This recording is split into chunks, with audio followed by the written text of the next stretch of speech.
හරි අපි මේ වීඩියෝෙන් කතා කරමු මොනවද ඔබ්ජෙක්ට් ඩයග්‍රෑම් කියන්නේ කියලා.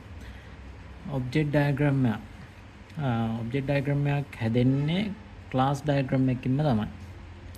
එතකොට ඒ වගේම ඔබ්ජෙක්ට් ඩයග්‍රෑම්ස් ක්ලාස් ඩයග්‍රෑම් මත ඩිපෙන්ඩ් වෙනවා. මේ ක්ලාස් ඩයග්‍රෑම් සහ ඔබ්ජෙක්ට් ඩයග්‍රෑම් කියන දෙකම ස්ට්‍රක්චර් එක කියන්නේ සිස්ටම් එකක තියෙන ස්ට්‍රක්චර් එක පෙන්වන්න තමයි මේ ඩයග්‍රෑම් දෙකම අපි යූස් කරන්නේ. ඔබ්ජෙක්ට් ඩයග්‍රෑම්ස් පෙන්වන්නේ ක්ලාස් ඩයග්‍රෑම් එකක තියෙන ඔබ්ජෙක්ට්ස් ටික. අපි දැන් බලමු ඔබ්ජෙක්ට් ඩයග්‍රෑම් එකක් කොහොමද පෙන්වන්නේ කියලා. එතකොට මේ තියෙන ඔබ්ජෙක්ට් ඩයග්‍රෑම් එක. එතකොට මුලින් දානවා අපි ඔබ්ජෙක්ට් එකේ නම. ඊට පස්සේ අපි දානවා ක්ලාස් එකේ නම. ඔබ්ජෙක්ට් එකේ නම, ක්ලාස් එකේ නම. ඊට පස්සේ මුලින් දාන්නේ variable name එක. ඊට පස්සේ ඒකේ තියෙන value එක. variable එක දාලා ඒකේ value එක දානවා.